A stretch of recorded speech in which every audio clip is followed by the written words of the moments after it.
그러면 이 디폴트 생성자가 뭔지 다시 한번 살펴보도록 하겠습니다.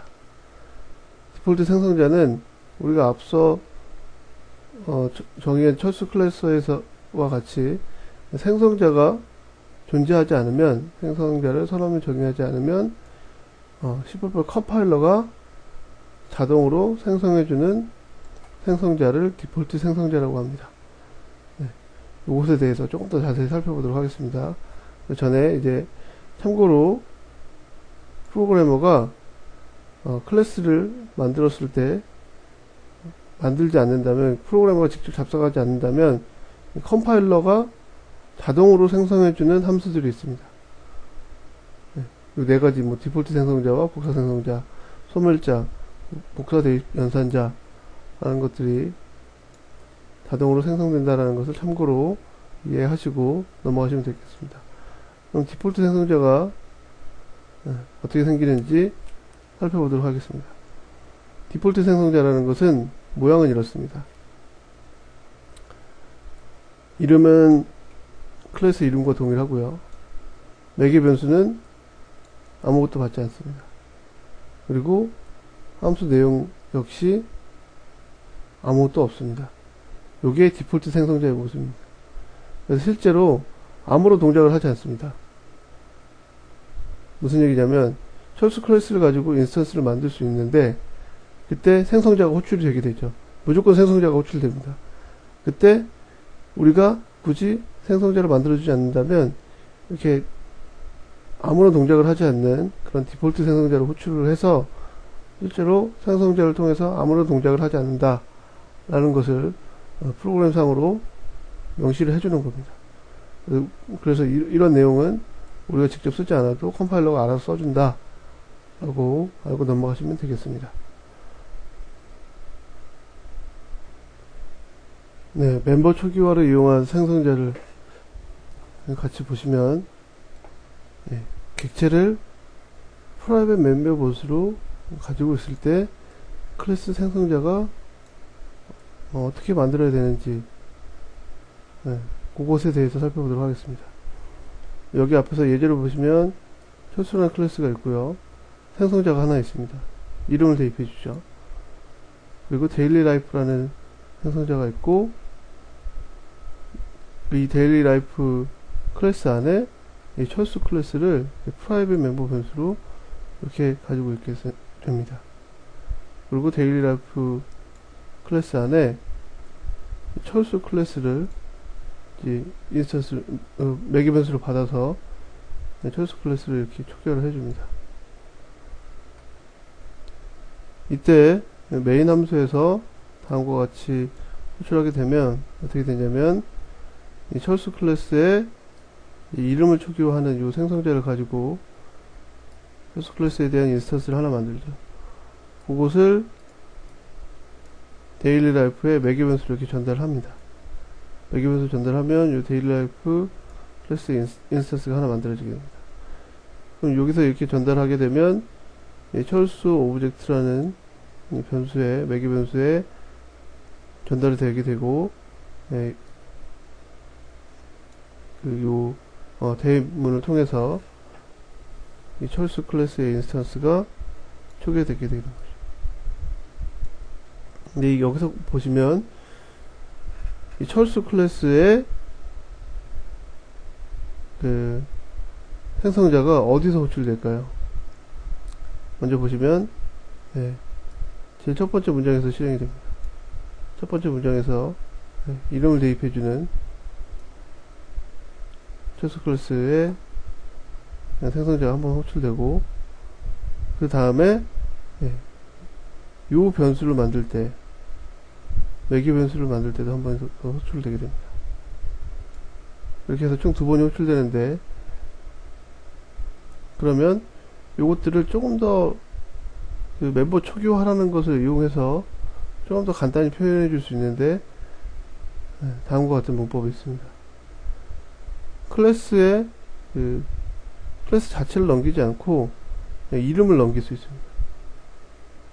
그래서 데일리 라이프에 철수를 이렇게 넘기게 되면 이름에 철수라는 것을 받게 되고, 우리가 그 멤버 초기화라는 것은 요 생성자, 기존에 있던 생성자 뒤에 콜론을 쓰고 변수 이름을 씁니다. 여기서 이제 철수라는 클래스의 인스턴스가 변수가 되죠.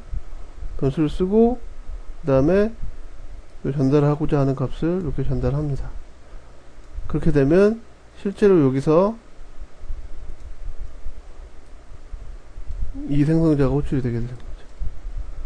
이 생성자가 호출돼서 이름을 철수라는 값으로 변경을 하게 되는 것입니다.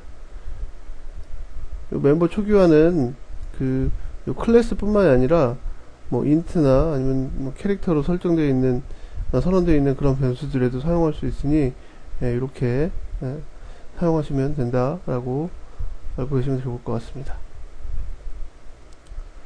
그 다음으로 이제 소멸자에 대해서 살펴보도록 하겠습니다. 소멸자는 이제 저희가 앞서 말씀드렸다시피 이제 객체의 마지막 생존 주기인 이제 소멸을 할 때 호출되는 것이 소멸자입니다. 소멸자를 어떻게 선언해서 사용하는지 살펴보도록 하겠습니다. 여기 앞에는 이제 생성자가 이렇게 있죠. 그리고 디폴트 생성자, 기본 생성자가 이렇게 있고요. 그 다음에 introduce라는 함수가 있습니다. 그리고 소멸자는 보통 이렇게 마지막에 써주는데, 소멸자 문법은 소멸자의 함수 이름은 클래스의 이름과 동일하게 써줍니다. 이건 생성자와 동일하죠. 그리고 앞에 틸다 기호, 틸다 기호를 써서 앞에 써주면 여기 소멸자가 됩니다. 그래서 이 클래스의 인스턴스가 종료가 될 때, 없어질 때 이 소멸자가 호출이 되는 것입니다. 그래서 이 예제에서 보시면 이런 식으로 이제 생성자를 호출하게 되고요. 그 다음에 introduce를 호출해서 이름이 뭐다, 이름은 철수겠죠. 지금 철수 출력하고 종료를 하게 되죠. 그리고 종료가 이게 종료를 하게 되면 실제로 이 철수 클래스의 인스턴스를 만들기 위해서 할당받은 메모리들을 다 이제 실제 기존 시스템의 운영체제에 이제 반납을 하게 됩니다.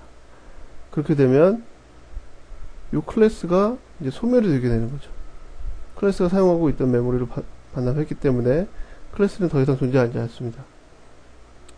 이제 그때 소멸하게 되는데, 그때 호출되는 게 이제 소멸자입니다. 그래서 이게 프로그램이 끝나기 전에 소멸자 완료라는 것을 호출하고, 그리고 이름도 메모리 공간도 해제해주고, 그렇게 소멸이 되게 되는 것입니다. 그럼 소멸자의 특징이 어떻게 되는지 살펴보도록 하겠습니다. 소멸자의 특징은 먼저 앞서 얘기했듯이 클래스와 같은 이름으로 선언하고, 클래스 이름 앞에 물결표가 붙는다. 이런 식으로 사용하고요. 그리고 반환형이 없고 리턴문을 사용할 수 없다. 그리고 앞서 설명했듯이 객체가 소멸될 때 자동으로 호출된다 라는 걸 확실하게 알고 계셔야 되고요. 주로 동적 메모리를 해제하는 용도로 사용한다. 앞에서 예제에서는 딜리트를 이용해서 동적으로 할당받은 메모리를 해주셨죠. 그리고 생략이 가능하다. 생략하게 되면 이제 컴파일러가 알아서 소멸자를 자동으로 생성해 주게 됩니다. 그 다음으로 이제 복사 생성자에 대해서 살펴보도록 하겠습니다. 복사 생성자는 먼저 생성한 객체를 이용해서 새로운 객체를 초기화하는 경우에 호출된다 라고 하는데, 우리가 앞에서 데일리 라이프에서 철수와 영의 객체를 이제 직접 대입해서 복사를 했었죠. 그런 것과 동일한 겁니다. 여기 보시면 철수 인스턴스에 32를 넣죠. 그렇게 되면 이 생성자가 호출될 겁니다. 앞에 있는 생성자가 호출되고요. 그 다음에 여기서 만든 클래스를 이제 매개 변수로 전달합니다. 그러면 우리가 여기에서는 이런 생성자를 만들어주지 않았죠. 철수 클래스의 인스턴스를 받는 매개 변수를 받는 생성자를 만들어주지 않았습니다. 복사 생성자 역시 만들어주지 않으면 컴파일러가 자동으로 생성해주게 됩니다. 그래서 철수 1이라는 그 인스턴스가 가지고 있는 요 30이라는 값을 철수2가 동일하게 가지게 되는 것입니다. 그래서 introduce를 두 번 호출하게 되면 나이가 30이라고 동일하게 얘기를 하게 되는 거죠. 네. 그래서 앞서 말씀드렸다시피 어떻게 동작하는지 보면 철수1 객체가 가지고 있는 32라는 값을 철수2 객체에 동일하게 복사를 해주는 게 이제 복사 생성자의 개념입니다. 그래서 실제로 디폴트 복사 생성자가 생성이 되는데, 디폴트 복사 생성자는 저희가 따로 선언이나 정의를 해주지 않으면 컴파일러가 자동으로 삽입한다고 얘기를 했습니다. 그리고 디폴트 복사 생성자도 클래스 안에서 컴파일러가 자동으로 삽입해준다는 내용이고요. 그럼 디폴트 복사 생성자가 어떻게 생겼는지 살펴보도록 하겠습니다. 이 디폴트 복사 생성자도 동일하게 클래스 이름과 동일하게 선언이 되고요. 그 다음에 자기 자신을 데이터 타입으로 해서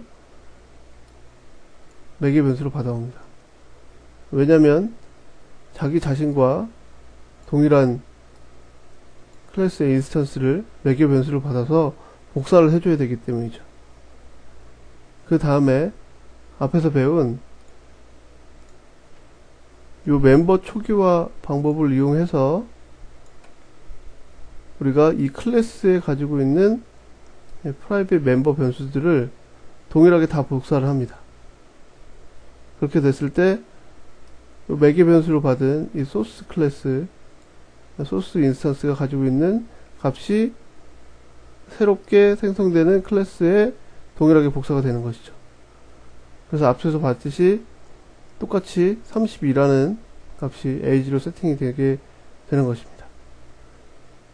그래서 복사 생성자는 이렇게 한다. 그리고 이런 식으로 생긴 게 이제 디폴트 복사 생성자다 라는 것을 알고 넘어가시면 됩니다. 그리고 실제 구현 내용은 아무것도 없습니다. 근데 이 디폴트 복사 생성자에 문제점이 있습니다. 네, 멤버 초기화 방법으로 그 멤버 변수들을 선언해 주기 때문에, 값을 설정해 주기 때문에 문제가 발생하는데, 그것이 바로 이제 얕은 복사와 깊은 복사의 차이점을 야기시키는 것이거든요. 그래서 이 얕은 복사가 무엇인지 깊은 복사가 무엇인지 살펴보도록 하겠습니다. 디폴트 복사 생성자의 문제점이 이제 얕은 복사다. 디폴트 복사 생성자는 기본적으로 얕은 복사만을 수행하고요. 실제로 멤버 변수의 값을 복사함으로 얕은 복사가 진행이 되게 되고, 이 얕은 복사라는 것이 멤버 변수가 동적 메모리 할당을 통해서 메모리를 할당받았다면 이 얕은 복사에 문제점이 발생하게 되는 것입니다. 그럼 이 얕은 복사가 어떤 경우에 얕은 복사가 되는지 살펴보도록 하겠습니다. 먼저 이 철수 클래스를 가지고 철수란 이름을 이용해서 인스턴스를 하나 생성을 합니다. 그렇게 되면 이 생성자에서 철수라는 곳에 이제 네임 변수에, 매개 변수에 철수가 들어가게 되고요. 그리고 멤버 변수의 네임이라는 것이 있죠. 이거 캐릭터형 포인트인데 아직 메모리 공간이 할당되지 않았습니다. 근데 여기서 new라는 것을 이용해서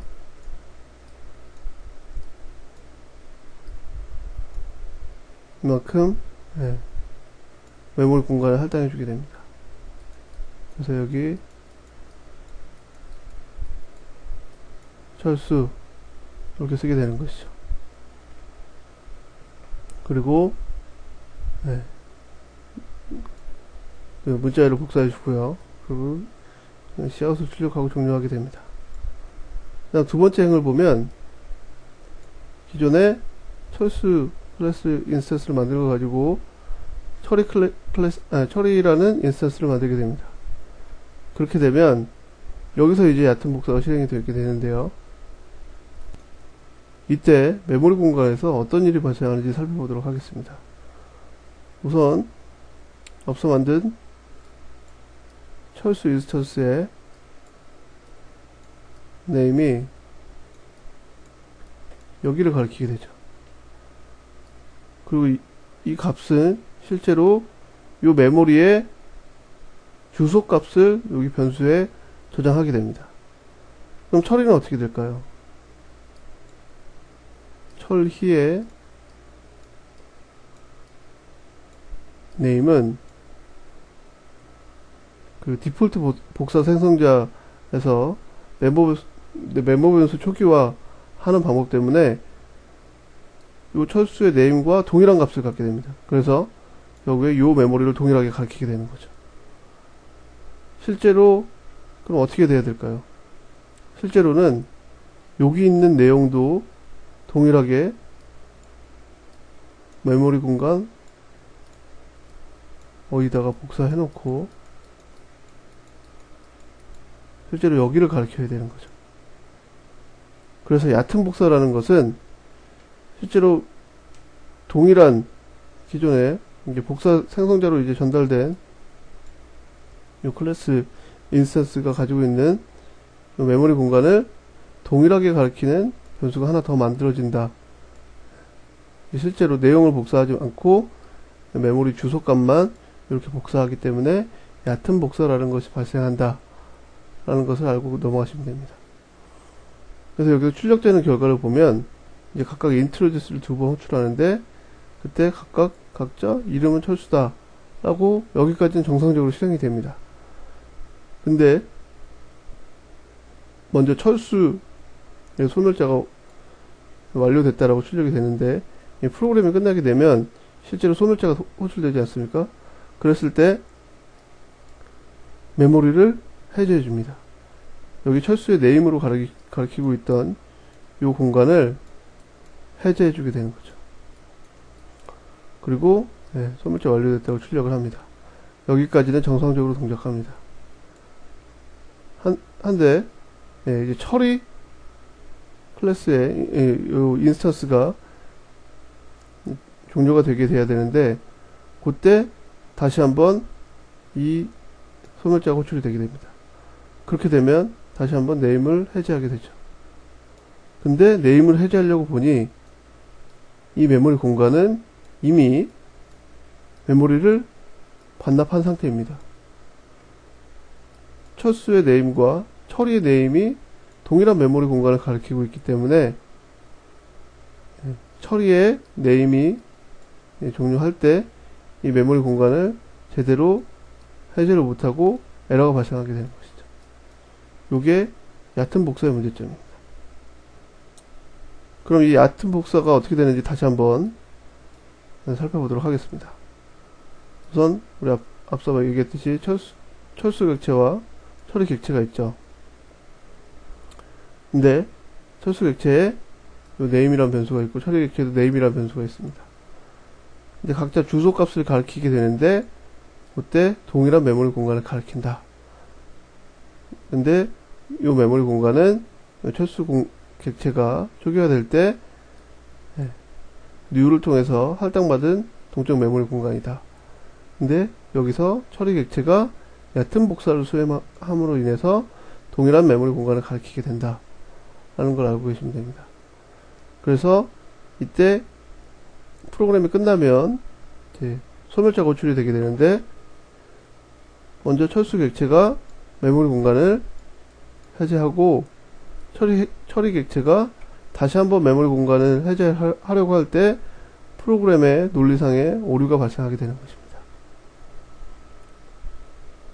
그래서 우리가 그 메모리 주소 값만 복사하는 게 아니고 메모리가 복사 생성자를 통해서 객체가 초기화될 때 특정 변수들이 이미 메모리 공간을 할당해서 사용하고 있다면 실제로 복사되는 곳에서도 할당해서 사용해야 됩니다. 그게 이제 깊은 복사라는 것입니다. 그래서 깊은 복사는 얕은 복사와 같이 포인터의 주소값만 복사하는 것이 아니고 포인터가 가리키고 있는 메모리 깊숙이 들어가서 내용까지 복사하는 것이라는 것을 의미합니다. 그래서 내용뿐만 아니라 메모리 공간도 할당해 줘야 되는 것이죠. 그렇죠? 그래서 깊은 복사는 디폴트 복사 생성자로서 고용할 수 없고 꼭 복사 생성자를 재정의해서 가지고 있어야 된다 라는 것을 알고 계시면 됩니다. 여기 보시면 이것이 이제 깊은 복사를 위한 복사 생성자입니다. 복사 생성자는 이름 똑같이 쓰고요. 이제 철수 클래스의 레퍼런스로 변수를 받아오게 되죠. 그렇게 됐을 때 여기 처리에 철수를 전달하는 것이 전달됐을 때 이 name이라는 스페이스를 다시 한번 정의를 해서 소스의 name의 공간만큼 메모리 공간을 다시 할당하고 문자열을 복사해 주게 되는 것입니다. 그렇게 됐을 때 앞서 우리가 설명했듯이 메모리 공간에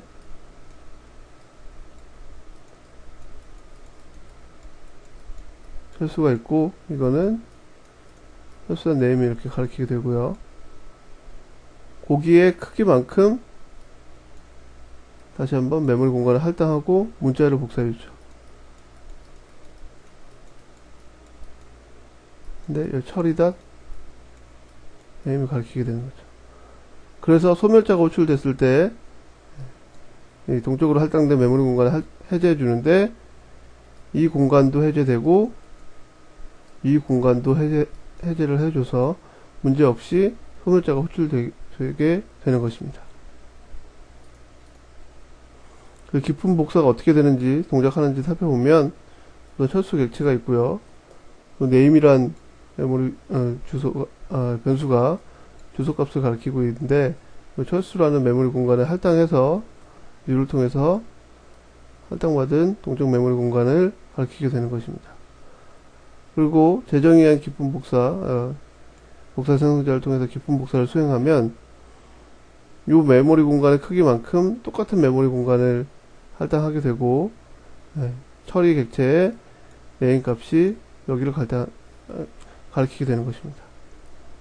그래서 소멸자에서 소멸을 할 때도 철수 객체의 name이 가리키고 있는 메모리 공간도 해제해주고 처리 객체가 가지고 있는 메모리 공간 역시 해제를 해주게 되는 것이죠. 그때 여기서도 아무런 문제가 발생하지 않는 것입니다. 그러면 이제 복사 생성자가 언제 호출되는지 이제 세 가지 상황에 대해서 살펴보도록 하겠습니다. 먼저 우리가 앞서 살펴본 것과 같이 먼저 생성한 객체를 이용해서 새로운 객체를 초기화하는 경우에 복사 생성자가 호출이 됩니다. 저희는 클래스를 이용해서 인스턴스를 생성할 때 매개 변수를 전달했죠. 그래서 새로운 객체를 초기화하는 경우에 복사 생성자가 호출이 되고요. 그리고 객체를 인자로 전달하는 경우도 복사 생성자가 호출이 됩니다. 앞에 하고 1번하고 2번하고 다른 점은 뭐냐면 요거는 이제 클래스의 그 생성자의 매개 변수를 전달하는 경우고 두 번째는 다른 함수를 얘기하는 겁니다. 다른 함수의 인자로 매개 변수를 전달하는 경우.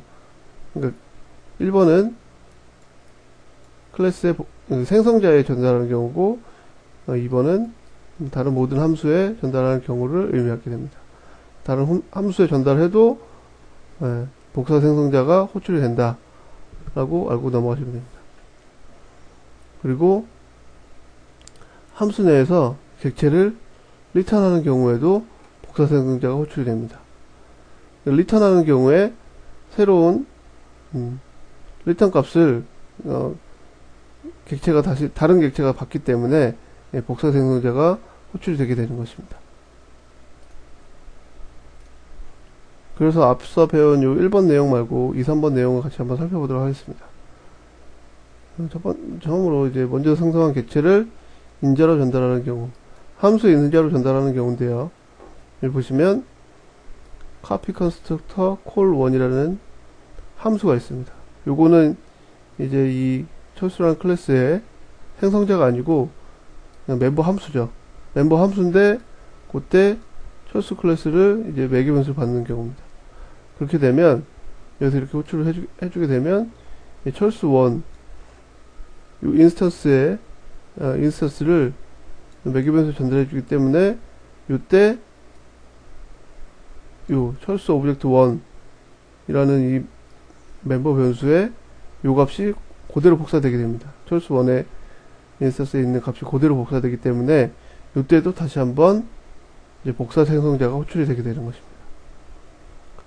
그리고 함수 내에서 객체를 반환하는 경우 여기 보시면 copy constructor call 2가 있는데 이때 이 함수 내부에서 철수 오브젝트 2라는 철수의 인스턴스를 만들게 되고 요거를 리턴하게 되면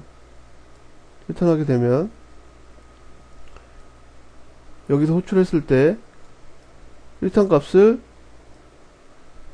철수 1에서 이제 받게 되면 그때 다시 한번 복사 생성자가 발생합니다. 호출되게 됩니다. 여기에 있는 메모리 공간에 있는 값을 동일하게 어딘가에 복사를 해야 되기 때문에 복사 생성자가 호출되게 되는 것이죠. 지금까지 이제 클래스의 기본 개념인 추상화와 캡슐화 그리고 생성자와 소멸자에 대해서 공부해 보았습니다. 여기 있는 내용들은 굉장히 내용도 많고 공부할 내용도 많기 때문에 강의를 듣고 다시 한번 책을 통해서 공부를 하시면 확실하게 이해하고 넘어가실 수 있을 거라고 생각합니다. 그럼 수고하셨습니다.